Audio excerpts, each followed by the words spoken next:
Welcome to Not Milk Never Milk. Subscribe if you're lactose intolerant. In this video, I will explain how to remove your Toyota Yaris front bumper. First, let's get ready. You will need a 10mm socket, a ratchet, and a flathead screwdriver or a pry tool. Always prioritize safety by parking on a flat surface and setting the parking brake. Opening the hood now gives you access to the top section of the bumper, which is our first area of focus. Next, we'll tackle the main fasteners. Begin by removing the plastic clips located along the top edge of the bumper, right under the hood. A flathead screwdriver or a pry tool works well for these.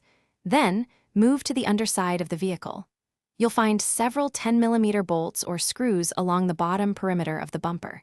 Remove these carefully, keeping track of any variations in fastener types. Now, let's focus on the sides.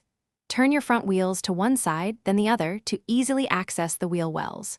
Here, you will find screws and clips attaching the bumper to the fender liners. Remove these fasteners. Once they are out, gently pull the bumper's corners away from the fenders. You should feel the retaining clips release with a soft pop, but avoid excessive force. Finally, the bumper should be almost free. If your Yaris has fog lights, remember to disconnect their electrical connectors before pulling the bumper completely away. With everything detached, carefully pull the entire front bumper straight off the vehicle. To reinstall, simply reverse these steps. Ensure all clips and bolt holes align perfectly for a secure fit, and reconnect any electrical components. Thanks for watching. If this was helpful, leave a like and consider subscribing. See you next time.